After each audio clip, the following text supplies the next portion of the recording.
What started as a quiet golf tournament in the California desert somehow transformed into one of the most iconic LGBTQ+ gatherings in the world. And the craziest part? No one actually planned for it to happen this way. This is the real story behind Dinah Shore Weekend. A story that began with fairways and polite applause, and slowly evolved into something far bigger than anyone could have imagined. Back in the 1970s, Palm Springs was already known as a glamorous desert escape. Celebrities, retirees, and tourists all flocked to this sunny oasis for its luxury resorts, golf courses, and laid-back lifestyle. Around that time, the city hosted a major women's golf tournament, a respected, professional event that brought in top athletes from around the country.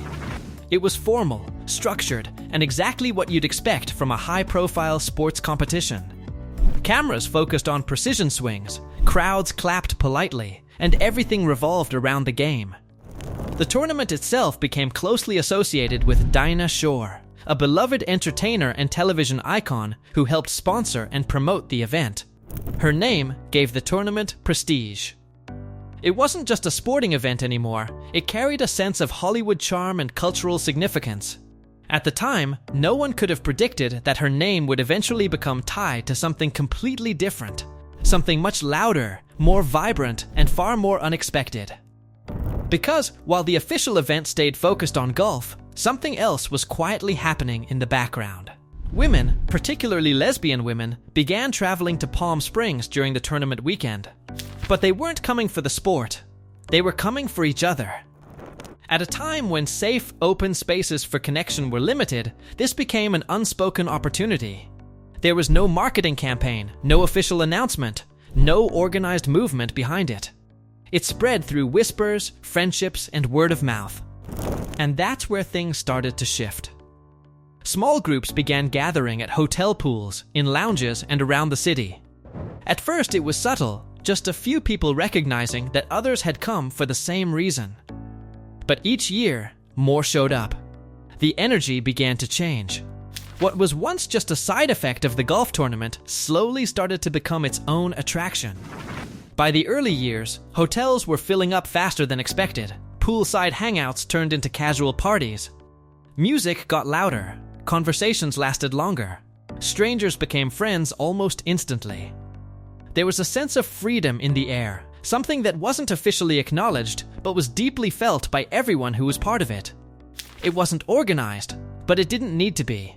It was growing naturally. Then came the turning point. By the 1990s, what had once been an unofficial gathering was no longer a secret. The crowds were bigger. The parties were louder. Nightclubs started recognizing the opportunity, bringing in DJs and hosting dedicated events. What used to happen quietly in hotel corners was now spilling out into full-scale celebrations.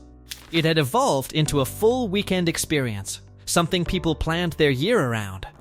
And still, the original golf tournament continued in parallel, almost like two completely different worlds existing at the same time. On one side, tradition, competition, and sport. On the other, connection, celebration, and community. And somehow, both coexisted in the same city during the same weekend, year after year. Fast forward to today, and the transformation is undeniable. Dinah Shore Weekend, now often simply called the Dinah, has become one of the largest lesbian events in the world. Thousands of people travel from across the globe to attend. What started as small, unofficial meetups has turned into massive pool parties, high-energy nightlife, live performances, and a full-scale festival atmosphere. The music is louder, the crowds are bigger, and the sense of community is stronger than ever. Yet, despite how massive it has become, the heart of it remains the same. It's still about people coming together, still about connection, still about creating a space where everyone can feel seen, accepted, and free. And it all continues to unfold in Palm Springs, the same desert city where it quietly began decades ago. Surrounded by mountains, glowing under warm sunsets, the location itself feels like part of the story. A place that started as a backdrop for a golf tournament ended up becoming the center of a global cultural moment. From polite golf applause to booming music echoing across poolside crowds, from a formal tournament to a worldwide celebration, this wasn't a rebrand, or a planned evolution, or a calculated move. It just happened. And maybe that's what makes it so powerful. Because sometimes, the biggest movements don't start with intention. They start with people showing up, finding each other, and creating something unforgettable without even realizing it. From golf tournament to global movement. And it all started right here,